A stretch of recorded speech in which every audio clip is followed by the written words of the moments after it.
मित्रों, हिंदू धर्म में सारे मंत्रों की शुरुआत ओम शब्द से ही होती है।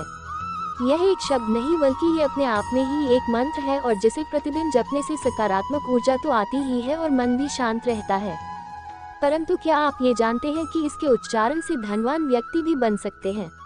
अगर नहीं तो जानने के लिए बने रहे अंत तक। नमस्कार और स्वागत है आपका स्पिरिचुअल कृष्णवाणी में एक बार फिर। मित्रों, ओम शब्द इस पूरे ब्रह्मांड का सबसे पवित्र शब्द है। विज्ञान के अनुसार भी पूरे ब्रह्मांड से निकलने वाली जो ध्वनि है वह भी ओम ही है। इस पवित्र मंत्र के उच्चारण से आपको ब्रह्म, आत्मा, जीव इन सभी चीजों के बारे में पता चल सकता है। इसके अलावा आप इस मंत्र के उच्चारण से इस संसार में आगमन की वजह और आपके जीवन के उद्देश्यों के बारे में भी समझ सकते हैं।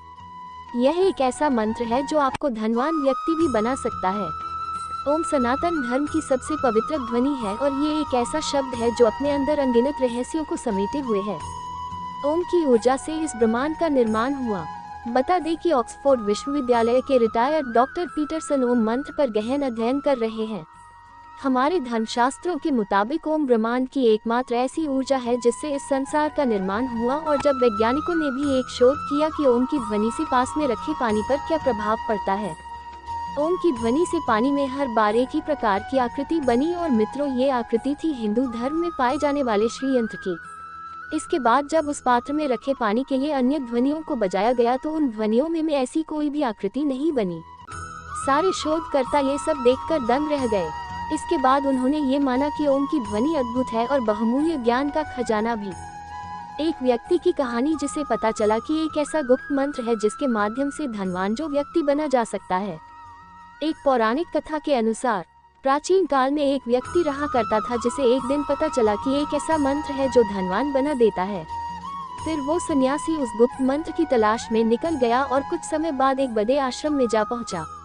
वो सन्यासी उस आश्रम के आचार्य से भेंट करता है और कहता है कि महाराज, क्या आप मुझे वो गुप्त मंत्र बता सकते हैं जिससे सभी खजानों के दरवाजे खुल जाते हैं। आचार्य ने उस सन्यासी को उत्तर दिया कि मैं तुम्हें वो मंत्र अवश्य बताऊंगा, लेकिन एक शर्त है। पहले तुम्हें इस आश्रम में रहकर लंबे समय तक सेवा करनी होगी। वो सन्यासी मान गया और आश्रम में रहकर गुरु सेवा करने लगा। सन्यासी ने उस आश्रम में जी लगाकर की सेवा की और फिर एक दिन वो आचार्य से बोला, महाराज, अब तो मुझे सेवा करते करते बहुत समय हो गया। अब आपको मुझे वो गुप्त मंत्र बता देना चाहिए। आचार्य ने उस सन्यासी को अपने पास बुलाया और उसके कान में धीरे से मंत्र कह दिया। मंत्र पाते ही सन्यासी वहां से चला गया और वो मंत्र का निरंतर जाप करने लगा, लेकिन उसे कोई खजाना या फिर किसी तरह धन की प्राप्ति नहीं हुई। उसे लगने लगा कि उसके साथ धोखा हुआ है और आचार्य ने उसे मूर्ख बना दिया। वो आश्रम की ओर जाने लगा कि तभी रास्ते में उसे एक माँ अपने बेटे को पुकारती हुई दिखाई। वो अपने बेटे को बुलाते हुए कह रही थी, ओम बेटे। सन्यासी को मंत्र मिल गया लेकिन उसे उस पर विश्वास नहीं हुआ।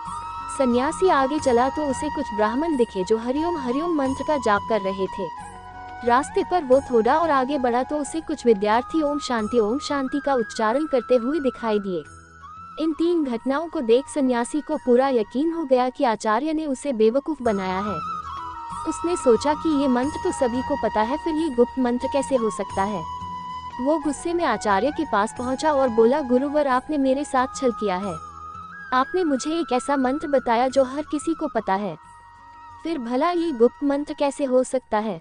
आप कृपया मुझे दूसरा गुप्त मंत्र दीजिए जो किसी को भी ना पता हो और जिससे सभी खजानों की प्राप्ति हो जाए। आचार्य ने सन्यासी के गुस्से को शांत किया और उससे बोले कि मैं तुम्हें अवश्य ही दूसरा मंत्र दूंगा, परंतु उससे पहले तुम्हें मेरा एक काम करना होगा। आचार्य ने कराया सन्यासी को समझाया ओम की शक्ति का महत्व। आचार्य ने सन्यासी को एक पत्थर दिया और उससे कहा कि इस वस्तु को बाजार में लेकर जाओ और इसका मूल्य जानकर आओ, लेकिन एक बात याद रखना कि इसे कहीं बेचना नहीं। सन्यासी उस पत्थर को लेकर बाजार में पहुंचा और उसने सबसे पहले एक सब्जी वाले को वो पत्थर दिया। सब्जी वाले ने उस पत्थर को सन्यासी को ही वापस करते हुए कहा कि ये तो एक पत्थर है और इसे बिना मूल्य की वस्तु के बदले में तुम्हें कुछ भी नहीं दे सकता। इसके बाद वो सन्यासी उस पत्थर को लेकर एक कपड़े वाले के पास गया। कपड़े वाले ने भी पत्थर को देखते ही कहा, क्या मुझे पागल समझा है? इस पत्थर को देखकर मुझे मूर्ख बनाना चाहते हो? निकलो यहाँ से। सन्यासी उस पत्थर को लेकर पूरे बाजार में घूमा, लेकिन किसी ने भी उसे पत्थर का ना तो मूल्य बताया और ना ही कोई उसे कुछ देने को राजी हुआ। अंत में वो सन्यासी थक हार कर एक जौहरी के पास पहुंचा। जोहरी ने उस पत्थर को देखते ही सन्यासी से पूछा कि तुम्हें यह अमूल्य रत्न कैसे मिला? ये तो बहुत ही मूल्यवान पत्थर है। मेरे पास भी इतना धन नहीं है कि मैं इसे खरीद सकूं, और इसे पूरे राज्य में कोई नहीं खरीद सकता। इसीलिए आप इस रत्न को ले जाए। फिर वो सन्यासी उस रत्न को लेकर वापस आचार्य के पास पहुंचा। सन्यासी आचार्य से बोला, आचार्य, बाजार में सारे लोगों ने इसे पत्थर ही जाना, लेकिन जोहरी एकमात्र ऐसा व्यक्ति था जिसने इसे एक अमूल्य रत्न बताया। इसके बाद आचार्य ने कहा कि तुम कुछ समझे सन्यासी। जिस तरह सब लोगों के लिए ये मात्र एक पत्थर था और जिस प्रकार इस रत्न का मूल्य एक जौहरी ही जान पाया, उसी प्रकार ओम का मूल्य भी कुछ ही लोग जान पाते हैं।